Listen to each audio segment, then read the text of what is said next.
u Rwanda ese waba uterwa ishema no kwitwa umunyarwanda? Kagame et ses hommes avaient des raisons d'être inquiets.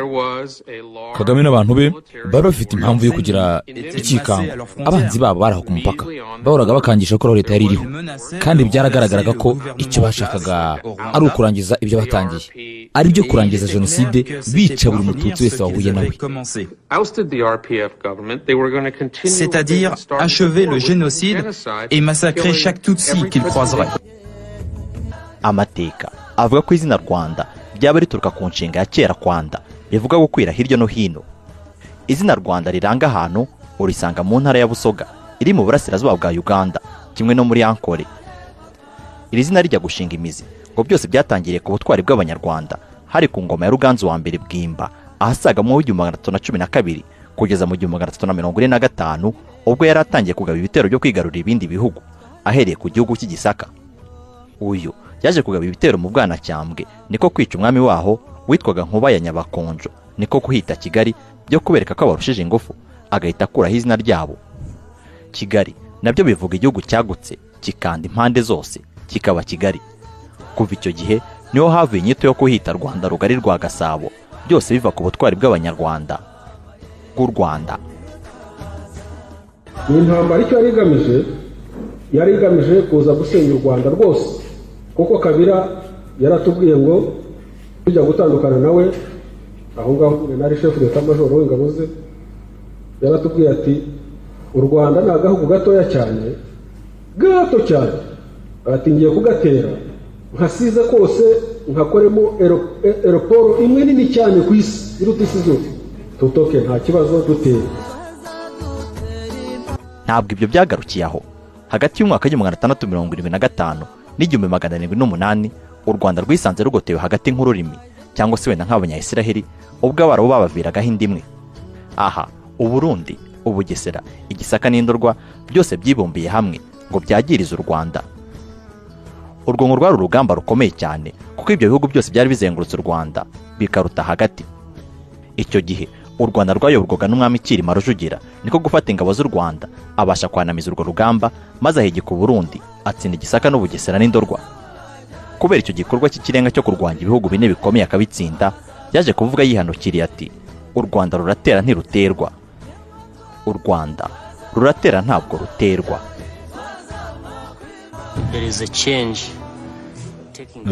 Hari impinduka zarimo zikorwa mu karere no ku mugabane, kandi izo mpinduka niba twifuza ko zibizanyazo zikagira umumaro, ntabwo zagombaga kuba ku mpanuka, byagombaga gutekerezwaho zigakorwa n'abantu bafite icyerekezo cyo kugira icyo bahindura mu karere ndetse no ku mugabane muri rusange.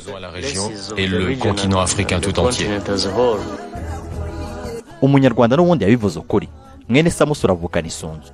N'ubundi ubutwari bw'Abanyarwanda ntabwo bugarukira ku bami, ahubwo n'ubwubu. Hagati mu gihugu cya Kongo Kinshasa, u Rwanda rwisanze rugoswe n'amahanga atandukanye. Ibihugu by'iyo muri Afurika y'Amajyepfo byari byaje gutiza umurindi Kabila ngo bivune Abanyarwanda bari bamufashije kugera ku butegetsi. U Rwanda n'ubundi rwari rwisanze muri iki gihugu cya Zaire mu rwego rwo kurinda ubusugire bw'igihugu bwari bwugarijwe n'abari basize bahekuye u Rwanda, hari no mu rwego rwo guhamya ko rudaterwa ahubwo rutera. Kwirinda biruta kwivuza. Aha naho abasore b'inkotanyi bahatamukanye igitwari batitaye ku mahanga yari yahuriye n'iyonka. Perezida yaravuze ati intambara ubwo irimo gupangirwa Kinshasa muri Kongo n'ibyo bihugu byose, aho kugira ngo tuyihere hano mu majyaruguru no ku mipaka ya Kongo, reka tuyijyana aho ituruka.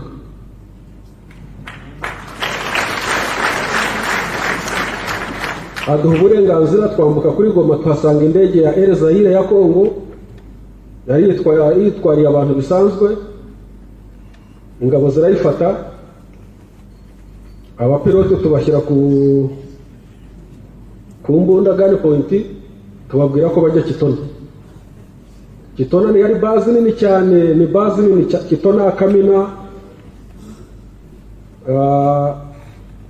ni amabaze manini cyane yubatswe n'Abanyamerika cya gihe cya Cold War, intambara ya kera. Uyu munsi turi bugaruke ku rugamba rwa Zaire rwaje kuba n'urwa Kongo Kinshasa tugaruka ahanini ku butwari bw'ingabo z'u Rwanda muri icyo gihugu kiza ku mwanya wa gatatu mu bunini kuri uyu mugabane dutuye. Ntucikwe, njye ndi Jado Dukuze. Nk'uko wabikurikiranye mu biganiro byacu byatambutse mu mpera z'umwaka wa 1960, kudeta ishyigikiwe na CIA, Mobutu Sese Seko Kukungebendo wa Zabanga wari umusirikare mukuru ndetse n'umunyamakuru mu kinyamakuru cy'Ababiligi yaje kujya ku butegetsi, aho igitse Lumumba na Kasavubu biza no kurangira Patrice Lumumba asezeye ku isi, maze Mobutu aza gufata ubutegetsi mu mwaka wa 1965, aho yakomezaga gushyigirwa n'Abanyamerika kubera ko yarwanyaga Leta Zunze Ubumwe z'Abasoviyete. Ibi ariko byaje kurangirana n'umwaka wa 1991 ubwo intambara y'ubutita yari isojwe. Imvururu mu burasirazuba bwa Kongo zatangiye hambere ahanini hagati y'amoko atandukanye muri Kongo Kinshasa ndetse n'abimukira bo mu bwoko bw'Abatutsi bari baragiye muri iki gihugu mu bihe bitandukanye. Abambere bari barahaje imbere y'ubukoloni mu mwaka wa 1880, aho baje gukurikirwa n'abandi bagiye baza mu bihe byakurikiye ahanini bahunze ubutegetsi bubi n'ubwicanyi bwo mu mwaka wa 1959. Aha Abanyarwanda bari baraje muri Kongo mbere y'ubwigenge biswe Abanyamurenge, bakomokaga i Murenge ndetse bari bafite ubwene gihugu bwa Kongo nk'uko itegeko ryabibemereraga. Abaje nyuma y'ubwigenge bo bagumye kuba Abanyarwanda. Igitangaje ariko abo bose bavugaga Ikinyarwanda muri Kongo bose babitaga Abanyamurenge kandi b'abanyamahanga. Ibi naha byaje gutangira kuba bibi ubwo mu mwaka wa 1981 Zaire ya Mobutu yazanaga itegeko ryambura Abanyamurenge ubwene gihugu ndetse bakabambura uburenganzira bwose bwa politike, byatumye bamwe batekereza ko bahanira uburenganzira bwabo cyane ko ntaho bari bafite berekeza, aho ku bwabo biyumvaga nk'Abakongomani. Ibyo ntabwo byari bibi cyane nubwo habaye intambara za hato na hato zahuzaga amoko atandukanye y'i Kongo. Bijya gusandara mu burasirazuba bwa Kongo byatangiye kuba bibi ubwo ingabo zari za RPF Inkotanyi zahagarikaga jenoside yahitanye miliyoni irenga y'Abatutsi, maze benshi mu bayikoze bagahitamo kwambuka umupaka w'u Rwanda bakerekeza mu burasirazuba bwa Kongo bakingiwe ikibaba n'ingabo z'Abafaransa muri Operation Turquoise, ikintu ubundi kitari gikwiye nk'uko perezida w'u Rwanda nyakubahwa Paul Kagame yabitangaje ni mu cyegeranyo cyo mu mwaka wa 2000 Jihan El Tahili yise l'Afrique en morceaux, turi buze kwifashisha muri iki kiganiro. Icyo barimo bakora icyo gihe ni uguha ubufasha abari bamaze guhekura igihugu kugira ngo babarinde. Muri abo bahunze igihugu abayinga miliyoni baje kwerekeza mu burasirazuba bwa Kongo biganjemo abajenosideri, interahamwe ndetse n'abahoze mu gisirikare cyahoze ari icya FAR. Aba bahise bakora inkambi muri iki gihugu, niko gutangira kwica Abanyamurenge n'abandi Banyarwanda bo mu bwoko bw'Abatutsi bari bahasanze, aho amajana n'amajana yaje kwicwa mu ntangiriro z'umwaka wa 1996. Hejuru y'ibi izi nterahamwe n'abandi ngo bari bafite gahunda yo kugaruka mu Rwanda ngo bisubize ubutegetsi, aho batangiye gukora udutero shuma ni mu duce twegereye imipaka, bigatangira kubera ikibazo ubuyobozi bwariho mu gihugu n'abene gihugu. Perezida Mobutu wayoboraga Zaire uretse kuba atarashoboraga guhagarika abo bari barahunze u Rwanda biganjemo abasize bakoze jenoside, ngo yaranabafashaga haba mu myitozo ndetse no mu bikoresho. Ku Rwanda ntabwo byari kwihanganirwa. Perezida Kagame: byari ibintu bitoroshye, aho mu gihe nta gikozwe byashoboraga kubyara indi jenoside, kuko intego yonyine yabo yari iyo kugaruka mu Rwanda bakongera gukora ibyo bari basize bakoze mu 1994. Kagame et ses hommes avaient des raisons d'être inquiets. Kagame n'abantu be bari bafite impamvu yo kugira icyikanga. Abanzi babo baraho ku mupaka bahoraga bakangisha ko Leta yari iriho, kandi byaragaragaraga ko icyo bashakaga ari ukurangiza ibyo batangiye, ari byo kurangiza jenoside, bica buri mututsi wese wahuye nawe. C'est-à-dire achever le génocide et massacrer chaque Tutsi qu'ils croiseraient. Uwo wa nyuma ni Vincent Ken wari ushinzwe imibanire na Afurika muri Minisiteri y'Ingabo ya Leta Zunze Ubumwe za Amerika, aho nawe abona ko u Rwanda rwari rufite impamvu za nyazo zo gushoza intambara iyo muri Zaire. Iba bahunze u Rwanda bakoreraga muri iki gihugu cya Zaire, ariko ngo urebye byarenze ubushozi bwacyo. Honore Mbanda yari umujyanama wa Mobutu mu bijyanye n'umutekano icyo gihe. J'ai vu tout un gouvernement fuir la guerre avec les attributs de l'État, parce que non seulement toute l'armée rwandaise a traversé la frontière nabonye leta yose ihunga intambara izanye n'ibyayo byose, kuko uretse kuba ingabo zarambutse umupaka zifite intwaro zikomeye n'izoroheje, aba banazanye na banki y'igihugu ndetse n'ibindi birimo imodoka za leta. Mbega bari abantu benshi baje barimo igisirikare cyose. Icyo Mobutu yakoze aho rero ni ugukora ibishoboka bakakirana yombi izo ngabo zari zije iwacu. Kubaka intwaro ntabwo byahise bikorwa, uretse wenda gutwara imbunda zikomeye batashoboraga guhisha. Ariko abasirikare benshi bigumiye mu mpunzi, benshi banambara nk'abasivili bigira mu nkambi. Mbega twisanze imbere y'ibyo bintu gusa, ntacyo twabikozeho. Perezida Mobutu ntacyo yabikozeho. Donc nous étions devant cette situation, mais nous étions impuissants. Le président Mobutu était impuissant. Izi mvururu zari mu burasirazuba bwa Kongo hegereye u Rwanda, ndetse no kuba leta ya Zaire yari inaniwe kubungabunga umutekano w'aka karere, biri mu byatumye u Rwanda rufata icyemezo cyo kureba icyakorwa kugira ngo umutekano w'igihugu udahungabanywa niba uri kubera muri Kongo. Muri Zaire icyo gihe hari haratangiye kuvuka imitwe y'abanyamurenge yari igamije kurwanya ubutegetsi bwa Mobutu kubera ko atari afite ubushobozi bwo kubabungabungira umutekano. Intego ya mbere abanyamurenge bari bafite kwari ugufata ubuyobozi mu karere k'uburasirazuba bwa Kongo, bakarwana n'abo bahizanguni b'intera hamwe bashakaga gukomereza jenoside muri Zaire. Aba ariko ntabwo bari bonyine mu rugamba rwo kurwanya Mobutu, dore ko ubuyobozi bw'uyu munyagitugu bwari bwarazanye abanzi benshi. Ibi byatumye abari abakongomani bavuga ikinyarwanda baza gushyigikirwa n'abaturage benshi, niko gushinga umutwe wa politiki urimo n'abandi. Uyu waje kwitwa Alliance des Forces Démocratiques pour la Libération du Zaïre, AFDL. Uyu mutwe wahise uyoborwa na Laurent Désiré Kabila, wahoze ari umwe mu bayobozi b'umwe mu mitwe itatu yatangije iyi AFDL.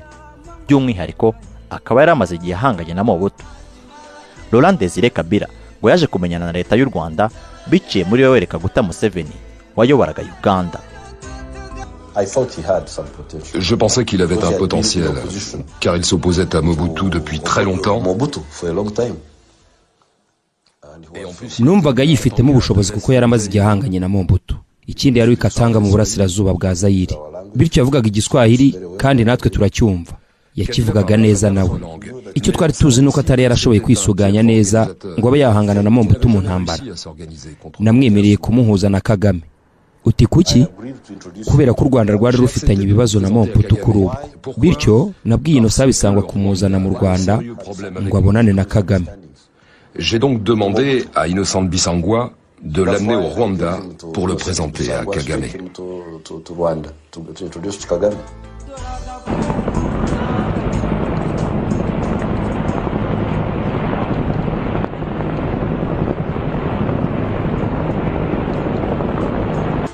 Nk'uko benshi bagiye babigarukaho, u Rwanda rwagize uruhare runini muri iyi ntambara AFDL yari itangije muri Kongo, ahanini kubera gutinya ko mu gihe igihugu nta kintu gikoze ko gishobora kwisanga gitewe n'abanzi bari hakurya y'inkiko zacyo. Intego ya mbere kwari uguca intege no gukuraho bikunze aba bajenosideri bari bihishe muri Kongo, ndetse no gukuraho ubutegetsi bwari bubashyigikiye, hakajyaho ubuyobozi buhamye kandi buzakorera ibyiza abaturage, bigatuma akarere gatekana. Gusa hariko ngo ku ntango ntabwo umugambi w'u Rwanda wari wo gutera Kongo nk'uko Perezida Kagame yabisobanuriye Abanyamerika. Ma conviction, c'est que les Américains étaient tout à fait conscients du problème. Mais ils se sentaient impuissants. Icyo nari nzi ni uko Abanyamerika bari bazi neza ibiri kuba. Gusa barekeraga aho gusa, ntabwo bari bazi uburyo babikemuramo. Nababwiye ibintu bibiri. Icya mbere ko ari inshingano z'umuryango mpuzamahanga zo kwaka intwaro abo bantu, hanyuma impunzi bakazigarura mu gihugu kuko twari twiteguye kuzakira. Icya kabiri ko niba nta gikozwe twe tuzabyikorera kuko twari tuzi ko intego y'ibyo byose yari iyo gukora indi jenoside. Bityo ko niba umuryango mpuzamahanga ntacyo ukoze twubwacu tuzabyikorera. Birumvikana ntabwo nagiye muri buri kantu k'ibyo tuzakora. Persuadé que le but de tout ça était de procéder à un nouveau génocide dans le pays. Donc si la communauté internationale ne faisait rien, nous prendrions nous-mêmes les choses en main. Je ne suis pas rentré dans les détails de ce qu'on allait faire, bien sûr. Imbarutso y'intambara nyirizina yabaye mu mwaka w'1996 ubwo guverineri wa Kivu y'Amajyepfo yatangaga ijambo ribwira abakongomani bose bavuga ikinyarwanda kuva mu gihugu ko bitabaye ibyo bazicwa mu minsi 6 iri imbere. Ibi byatumye ahubwo ababisuganya ku bwinshi batangira kwirwanaho, aho AFDL yari ishyigikiwe n'u Rwanda ku bwinshi yazaga kwigarurira agace kanini gakikije umupaka w'u Rwanda, Uganda ndetse n'u Burundi. Ibi ngo byashimishije uyu mutwe, dore ko byatumye bubaka ibirindiro byagombaga guhangana n'ingabo za Mobutu ndetse n'interahamwe na Exfar zari zarafashe aka gace nk'icyicaro cyabo. Nubwo ku ntangiriro y'iyi ntambara byagaragaraga ko ishobora kuzaba indyankurya, ariko Perezida Mobutu kuri ubwo yarigiriye kwivuza muri Norvège ngo yibonagamo nk'akantu koroshye, cyane ko ku ngoma ye yaragiye ahangana n'imitwe itandukanye y'inyeshyamba. Aba ariko ubanza bari abandi bandi nk'uko Robert Burigi wari umunyamategeko we yazaga kubitangaza nyuma. Il n'avait pas conscience de la réalité du danger que faisait peser cette rébellion qui n'était pas un épiphénomène, hein, c'était pas quelque chose de minime. J'entends encore l'intonation de sa voix.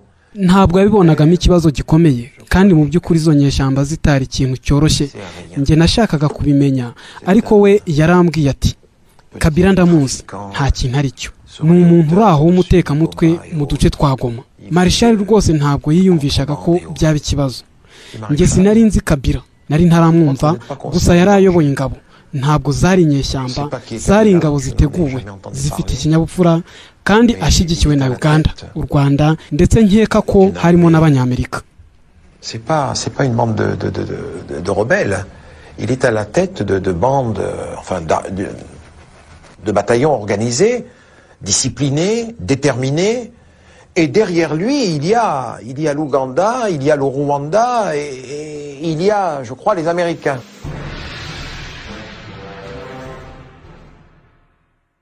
Uko iminsi yagendaga ijya mbere niko ibintu byagendaga birushaho kuba bibi kuri leta ya Zaire. Mobutu yabuze amajya n'amajyo nyuma yo kubona ko icyo yitaga ikiziba nyamara cyabaye uruzi.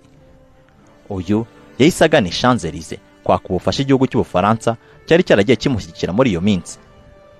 Abafaransa bamubwiye ko bigoye kohereza ingabo mu gihugu cya Kongo kuko umuryango mpuzamahanga wari warishyizemo iki gihugu kubera ibyo Operation Turquoise yakoze mu Rwanda. Bityo ngo byari kugorana kongera kuzana ingabo mu karere k'ibiyaga bigari. Umuti wari usigaye wari gushyigikira igitekerezo cyo kuzana ingabo za ONU zagombaga guhagarika za AFDL ntikomeze ngo igane Kinshasa. Ibi nabyo ntabwo byaboroheye, ariko Ubufaransa ngo bwashakaga gukora ibishoboka ngo burwanye ikintu cyose kiri mu Rwanda. Daniel Simpson yari ambasaderi w'Amerika muri Zaire y'icyo gihe.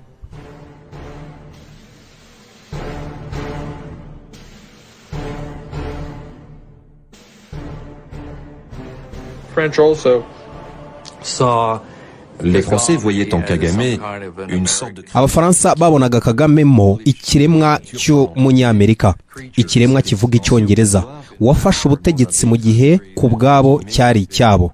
Bityo umuntu wese wo muri Zaire wabaga ufashwa n'u Rwanda nawe ku bwabo yabaga abarwanya. Qui était soutenu par Kagame et par le Rwanda était par définition anti-français.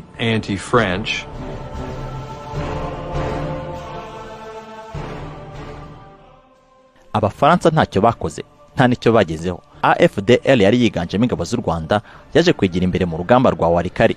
Mobutu yaje gutuma abacancuro b'Abanyaserbia ngo baze guhangana n'Abanyarwanda, ariko ntibashobora kubakoma mu nkokora, ahubwo bitiza umurindi ingabo z'u Rwanda zabonye ko Mobutu afite indi migambi yo kuba noneho yanatera u Rwanda yifashije aba bacancuro be, niko gushaka uburyo yavaho bitaraba bibi.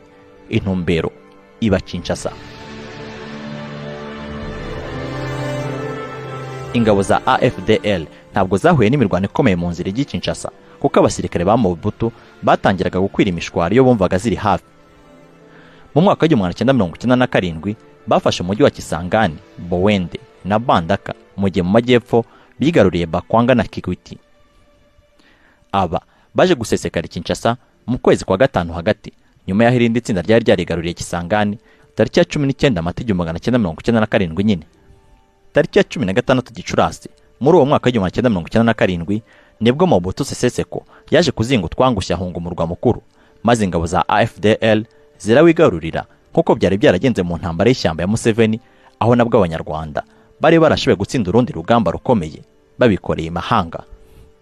General James Kabarebe icyo gihe niwe wari uyoboye ibikorwa bya gisirikare by'ingabo z'u Rwanda. Nyuma yo gufata Kinshasa ngo yahise ahamagara Kabila ngo amugezeho inkuru nziza.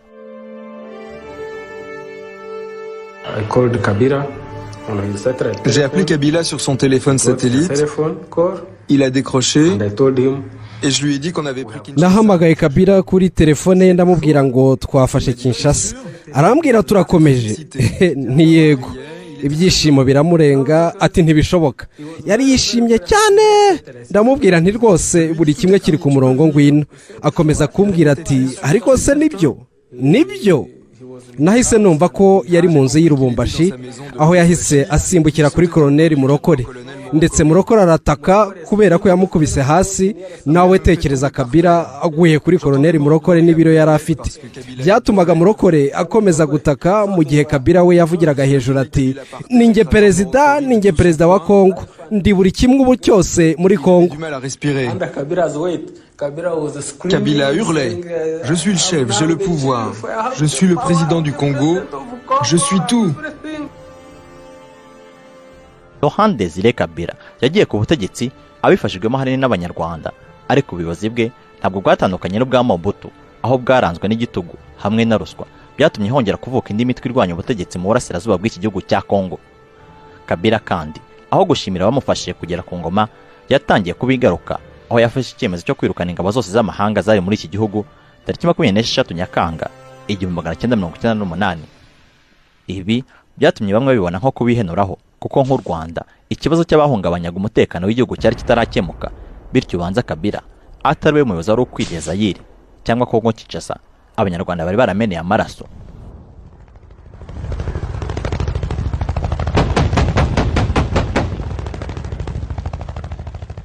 Intambara ya Kongo ya mbere yari isojwe, gusa yaje gukurikirwa n'iya kabiri izwi nk'intambara y'isi ya Afurika, ahahuriye isinzi ry'ibihugu.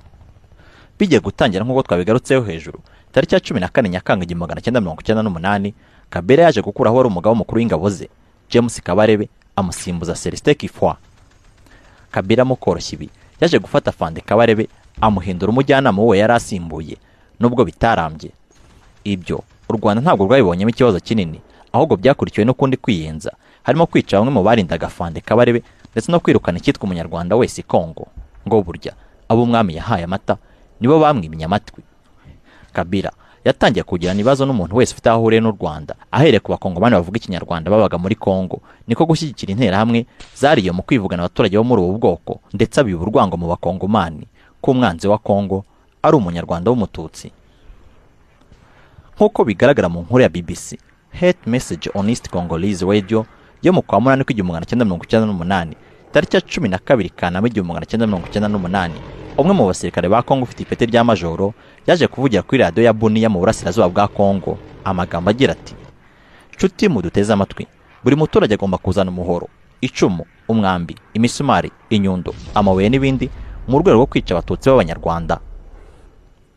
Yari indi jenoside yari igiye gukorwa, kandi aho u Rwanda ntirwari kwihangana kurebera ibyo, niko gufata icyemezo cyo gusubira mu ntambara, ahanini ku ruhande rw'umutwe wari uvutse ngo urwanye leta ya Kabila yashakaga kumarira ku icuma abakongomani bavuga ikinyarwanda, RCD, Rally for Congolese Democracy. 1998 Perezida Kabila wa Kongo twari twarafashije gushyira ku butegetsi, dukuyeho Mobutu yaraduhindutse akoreshejwe n'abanzi b'u Rwanda, Abafaransa n'abandi. Noneho aduhindutse ashobora gukusanya ibihugu byinshi cyane ku ruhande rwe kugira ngo bitere u Rwanda. Ibihugu yashoboye gukusanya harimo Angola, harimo Namibia, harimo Zimbabwe, harimo Chad, harimo Sudan, ubwo of course na FDLR interahamwe XFAR na za Maimai n'abandi benshi. Abo bose bari bagiye gutera u Rwanda 98, kandi 98 nibwo twari dufite intambara y'igicengezi mu majyaruguru y'u Rwanda. Intambara y'igicengezi mwarayumvise, amajyaruguru Musanze, Gakenke, ibice bya Burera, muri West hose, za Rubavu, za Nyabihu, Ngororero ndetse na Muhanga, abacengezi bari benshi. twagiye ducyura impunzi, abo basirikare b'abasifari nabo baziragamo n'imbunda zabo, nabo abaturage bari barabanye mu nkambi barongera basubiza muri ya ideology, batangira intambara y'igicengezi bayishyira mu baturage, bashaka gukuraho ubutegetsi no gukomeza genocide. Kandi iyo ntambara yari ifatanye ishyigikiwe na Kabila, uwo twari twarafashe. Noneho Kabila azanye ibyo bihugu byose. Iyo n'indi ntambara ntababwiye twarwanye nka RDF. Ni intambara icyo yari igamije kuza gusenya u Rwanda rwose, kuko Kabila yaratubwiye ngo tujya gutandukana nawe, aho ngaho nari chef d'etat major w'ingabo ze, yaratubwiye ati u Rwanda ni agahugu gatoya cyane, gato cyane, ati ngiye kugatera nkasize kose nkakoremo aeroport imwe nini cyane ku isi iruta isi zose, tutoke nta kibazo dutere. Turaza turitegura, baratera, ibyo bihugu byose birikusanya, FDLR yari yarinjiye n'abacengezi baraje. Iyo ni intambara yari ikomeye cyane, mu by'ukuri yari test ikomeye cyane kuri RDF. Niyo ntambara yari test ikomeye cyane, mureke ziriya zindi zose za mbere, kandi tukiva muri genocide. Iyo ntambara murumva ibihugu byose birimo uko bingana, nta gihugu gito kirimo. Bije z'ibyo bihugu, buri gihugu bwacyo bije yacyo y'ingabo ya defense ingana na bije y'u Rwanda rwose cyangwa urayive. Byari biteye ubwoba. Yari intambara rero tugomba gutsinda byanze bikunze, cyangwa se u Rwanda rukazimira, ibyo bihugu bikaza u Rwanda bikarushwanyuza. Bariya rero ba Kabila bajya kuza bari mu ibyo bihugu binini, iyo batunesha na za FDLR bari bashyigikiye ntacyo zari gukuramo.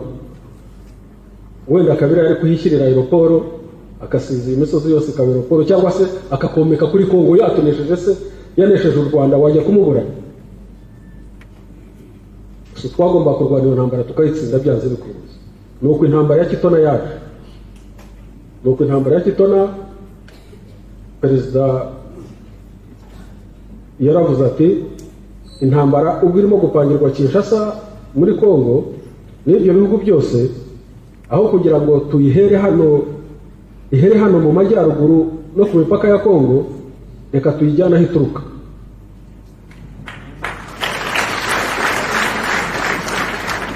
Aduha uburenganzira, twambuka kuri Goma, tuhasanga indege ya Air Zaire ya Kongo yari yitwariye abantu bisanzwe, ingabo zirayifata, abapilote tubashyira ku mbunda gun point, tubabwira ko bajya Kitona. Kitona ni yari base nini cyane, ni base nini Kitona Kamina, ni amabaze manini cyane yubatswe n'Abanyamerika cya gihe cya Cold War, intambara ya kera Cold War murayizi. So twari tuhazi rero Kitona, ko twari twarahagiye nyine imbere tutarava muri Kongo, tuyobora n'abasirikare baho, twari tuzi ko hateye. So turagenda, Kabila yagiye kumenya ko indege igiye Kitona, indege ikabakaba kugera hasi. Abasirikare ba Kabila kujya kwikusanya kujya kuyirasa, batangiye kuyirasa, igeze hasi abasirikare bacu basimbuka mu ndege barasa Kitona, tuyifata gutyo. Turayibafatana, tuyifashe, ubwo intambara iratangira nyine. Abanyangora baraza, Abazimbabwe baraza, Abanamibia baraza, FDLR ziraza. Uwo mugabo wari hano babwira ubuhamya nimugoroba, uwo yagiye za Kitona Kasenga na Moba, ariko ikindi gice cya FDLR cyaraje aho ngaho nacyo kiza Kitona kurwana, kuko babonaga ko Kitona ari hafi ya Kinshasa. Ni hafi cyane ya Kinshasa, kuko ari ibirometero 500, ntabwo ari kimwe n'ibihumbi 2 byo kuva hano. So ubwo nyine intambara iratangira, ariko kubera ko twari dufite ikibuga, intambara tudefanda ikibuga dutangira kubona abandi basirikare baturuka mu Rwanda bazanywe n'izindi ndege baje kudufasha. Ariko mu majyaruguru abacengezi bararwanaga muri ku mupaka w'u Rwanda muri za Kivu, twarwanaga n'ingabo za Kongo nabo bose bamutabaye. Ariko kugira ngo batibanda hano iwacu cyane, dushaka intambara kuyijyana kure kugira ngo tugabanye ingufu mu burasirazuba bwa Kongo, kuko kitona hari strategique cyane. Ariko RPA yari nkeya, RDF yari nkeya, twari abasirikare batari benshi cyane, kuko twari tumaze kuba kugwiraho, twari tumaze kuba nk'ibihumbi 33, ariko ubwo twongeramo aba-expert benshi bari bamenyereye kurwana. Mutibaza ngo expert ngo nabaswa, abasirikare ba Habyarimana mutibaza ngo nabaswa, ntabwo ari abaswa, bari bazi kurwana pe, bari bazi kurwana nyakurwana. Mutibaza ngo inkotanyi zarabatsinze kuko batazi kurwana, no, kurwana bari babizi kubera ko ari abanyarwanda, nta n'ikindi. Icyo bari babuze ni ukurwanira ukuri, barwaniraga ubusa, nicyo cyabacaga imbaraga. Naho ubundi kuri tere bari bakomeye. Kitona base twari tuyizi uko iteye, abazaga kudutera baje ari ibihangange, bafite za burende hasi zitagira ingano, bafite indege, bamanuka muri ntuza muri ma parachute, baza tubareba turabihorera, dutumiza abasirikare. Turwanye umunsi wa mbere, wa kabiri, wa gatatu, wa kane, dusaba umusada, batuzanira batutwohereje abasirikare. Nkibaza ko ari abasirikare bara DF bohereje cyangwa RPA bakamiritse intambara, babandi bahagaritse jenoside bakomeye. Nabo umuntu azi kubera ko buriya kurwanana n'abantu uzi biroroha. Iyo buriya turaziranye cyane muri RPA, wabaguze uti nishyira uyu nguyu iburyo, nimbwira uyu nguyu ngo caha, nimbwira uyu ngo gira gutya, ndabazi ngo uyu nguyu ararwana gutya. Nibaza ko aribo bagiye kohereza. Babaje kohereza kampani imwe ya batayo ya 19 nzi, iyo ngira afasha urugamba rurahosha, ariko aduyi nawe azari mwinshi. Bohereza izindi ndege ebyiri, noneho indege ebyiri zije, aduyi turamumara. Indege ya mbere iraje irarangiza ku kibuga, bavuyemo batangiye kuvamo. Uko bavamo ushaka umusirikare wa RPA ndamubura, bose nkabona ari abacengezi, urumva urababona. Biroroshye kumenya ngo uyu ntabwo ari RPA. Icyo gihe bari babahaye na uniform, niba zari zashize babahaye uniform idasa niyo twari twambaye n'imbunda zabo. Ndabareba ubwo urumva nubwo nanjye nari nkamiritse mu myumvire, ariko iyo uri aho ngaho wari utegereza abasirikare bakomeye, ukabona haje abacengezi, kandi noneho abo Rwanda nabo harimo abacengezi na XFR. Ubwo urumva ko ibintu biba bitangiye guhinduka muri wowe. Mbona nibo baza gusa. Indege hafi 200 ya Hiroshima bavuyemo, 200 na bavamo baforeninga hari abasirikare nari mfite bama escort yanjye nkangahe 60 bari aho ngaho, nkabona barongorerana. Ubwo urumva ibyo bavugaga ndabizi, nubwo ntabyumvaga, ariko ubu nama barimo mu mitima yabo z'ibyo bibazaga. Niho kuvuga ngo turashize, niho kuvuga ngo noneho abo batwoherereje nabo kutumara, kubera ko barahita bajya ku rundi ruhande bagire gute, baturase. Ubwo iyo ndege ya mbere bashizemo, baforeninze hari n'imbunda zabo. Iya kabiri yari mu kirere nayize. Noneho ingiyi ije ya kabiri igomba kubizanye babandi bakamiritse ya yene RPA original irarandinze. Uwa mbere avamo umucengezi, uwa kabiri umucengezi. Ntiwenda ubwo ni hafi irarangira. Abacengezi bose uko bisuka, abacengezi. Rova nari mbazi ko barwanaga hariya za Ngororero n'iki, nuko bafashe imbunda n'iki, urababona nyine urubyiruko ndavuga nti rero nta kundi ni ibintu ni bibiri bashobora gutangirira aha bakaturasira aha aduyi ataranaza cyangwa se turajya guhura na aduyi bakurosinga bajye kwa aduyi bahindukize imbunda baturase. Okay, indege bita tusubiza vuba ndagenda ndabaforeningisha bya bindi bya gisirikare bisanzwe urumva no kubaforeningisha ntibyoroshye umucengeze foreni ntayizi ntako bazi nafunga mugu ntayazi baraho gusaba icyo bazi ni ukurasa n'imbunda zabo bite muraho neza murakomeye rarara ubwo ndatangiye nyine kugurishinga abantu bajya ku rugamba rero bashaka muje ku rugamba muje kurwanira igihugu cyanyu u Rwanda nta kindi kibazo ni u Rwanda ni igihugu cyanyu kibabyara nicyo muje kurwanira no kumenera amaraso ni mu babagabo turarwana urugamba turatsinda ni mu bimbwa tugatsinda ari igihe ari nama haraba hatsinzwe u Rwanda ntabwo haba hatsinzwe umuhutu cyangwa umututsi nimureke turwanire igihugu muri tayari cyangwa ni muri tayari. Ntabwo byari byoroshye gusa nyine abanyarwanda bahacanye umucyo. Tariki ya 30 Nyakanga 2012 u Rwanda na Kongo Kinshasa basinyanye amasezerano yo guhagarika imirwano nyuma y'iminsi 5 y'ibiganiro Pretoria muri Afurika y'Epfo. Aya masezerano ya mbere yari afite ibice bibiri. Icya mbere kwari ukukura ingabo z'u Rwanda zose muri Kongo Kinshasa. Icya kabiri kwari ukwambura intwari interahamwe zari zaragize uruhare muri jenoside ndetse n'ingabo za ex-FAL. Nyuma y'iminsi 11 abasirikare ba mbere b'u Rwanda bari bavuye muri Kongo Kinshasa. Tariki ya 5 Ukwakira 2012 u Rwanda rwahamije ko abasirikare bose bari muri Kongo batashye bose babireba. Monique yaje nayo guhamya ko kuko abasirikare b'Abanyarwanda barenga 20,000 bavuye muri Kongo bataha mu Rwanda. U Rwanda rwari rushyize mu bikorwa ibirureba gusa Kongo yaburwaga na Joseph Kabila umuhungu wa Laurent Désiré Kabila waje kwivugurwa n'abamurindaga yo yakomeje guseta ibirenge mu kwambura intwaro ex-FAL n'interahamwe.